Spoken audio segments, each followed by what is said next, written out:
Hello po sa inyong lahat. Update po ng aking My Invisalign journey. Ayan. So, nasa dentist kami. May na-remove na 3 attachments. So, nandito kami ngayon. Ay!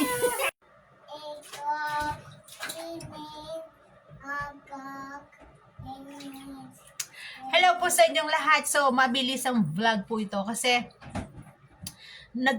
medyo nagka-problema yung mga attachment ko.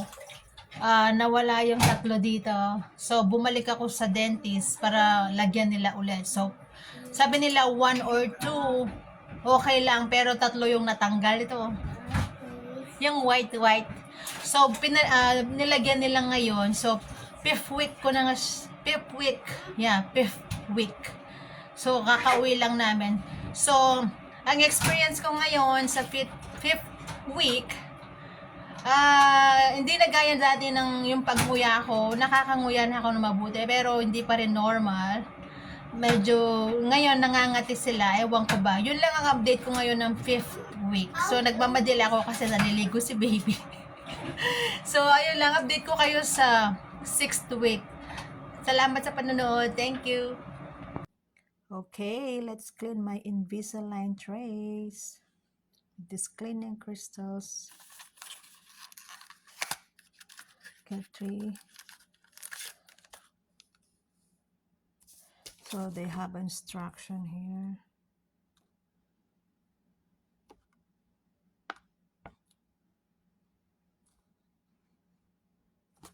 Okay.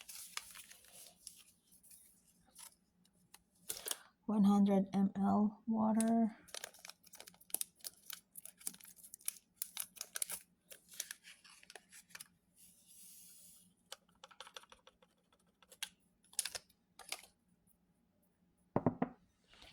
Let's use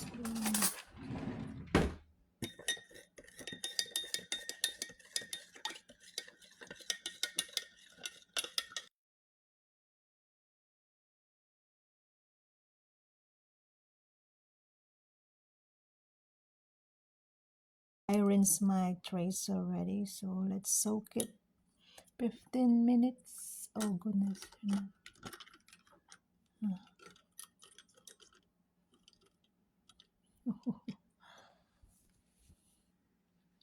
You're not fit.